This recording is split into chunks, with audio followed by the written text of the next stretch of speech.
Listen carefully. Repent, kingdom of God. አንድ እናት ምጥ ከይዛት ትጸንቃለች። የመጣው ምጥ መወለድ ግዴታ ነው። ግዴታ መወለድ አለበት። ምጥ ከይዛት መከራ ከመጣው ግዴታ እኛን ማመለጥ አለች። ስለዚህ ዛሬ ቀን ባለበት እንድንመለስ እግዚአብሔር ተመልሱ ይላል። ወደ መንግስቴ ተመልሱ ይላል። ስለ መጨረሻ ዘመን ደቀ መዛሙርት ወደ ኢየሱስ ቀርበው ሲናገርበት ጊዜ ይሄ የተሰራበት በሰው እጅ የተሰራበት ሕንጻው ሲያሳየው ሲናገርበት እውነት እውነት እላችኋለሁ ድንጋይ በድንጋይ ሳይፈርስ እንዲሁ የሚቀር አይመስላችሁ ብሎ ሲናገር እና ደብረ ዘይት የተባለበት ቦታ ተቀምጦ ሳለ ደቀ መዛሙርት ወደ ኢየሱስ ክርስቶስ መጥቶ ምንድነው ያለው? እስኪ ንገረን ለመጨረሻ ዘመን የሚሆነው ምልክት ምንድነው? ዛሬ እኛ የመጨረሻ ዘመን የሚሆነው ምልክት ብዙዎቹ እያየን ያላመነ ነው፣ እየሰማን ያልሰማ ነው።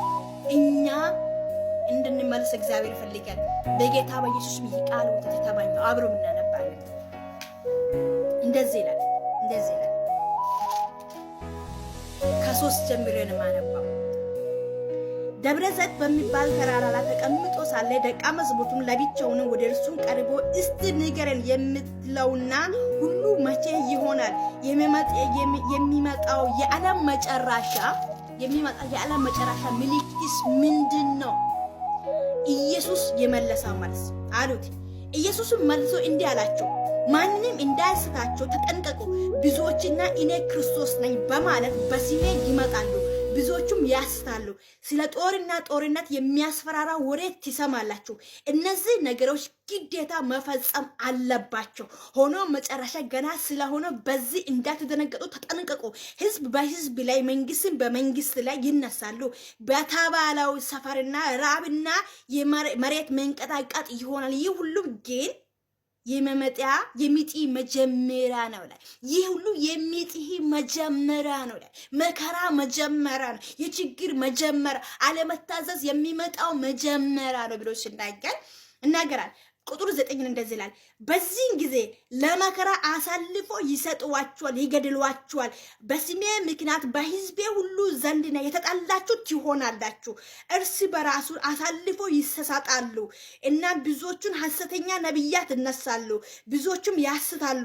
ክፉነት ስለሚገኙ የብዙዎች ፍቅር ይቀዝቅዛልና እስከ መጨረሻ የሚጸናው ግን እርሱ ይድናል ይላል። በመከራ መካከል እስከ መጨረሻ በእግዚአብሔር የሚጸና እስከ መጨረሻ በእግዚአብሔር የታመነ እስከ መጨረሻ እንደ ፍቃዱ የሚራመድ እርሱ ይድናል። ያ መከራ መሬት መንቀጥቀጥ ይበል፣ ችግር ይበል፣ መከራ ይበል፣ መኖር አለመኖር፣ መንግስት በመንግስት መነሳት ይበል፣ ፍቅር መቀዝቀዝ፣ ምንም ነገር ቢፈጥር ይህንን ሰው እስከ መጨረሻ ይድናል ይላል። እስከ ክርስቶስ መመጣ ይድናል ይላል። ይሄ ትውልድ የሚድን ትውልድ መሆን አለበት። ይሄ ትውልድ የሚያመልጥ ትውልድ መሆን አለበት። ይሄ ትውልድ ወደ መንግስት የሚገባ ትውልድ መሆን አለበት።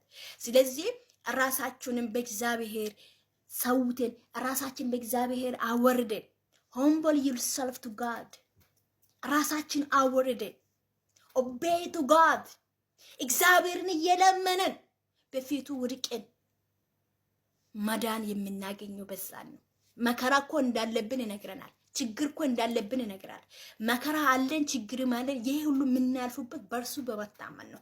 ዛሬ እንድንመለስ የመጣው መከራ ግዴታ መፈጸም አለበት። ቃሉ ነው የተናገረው።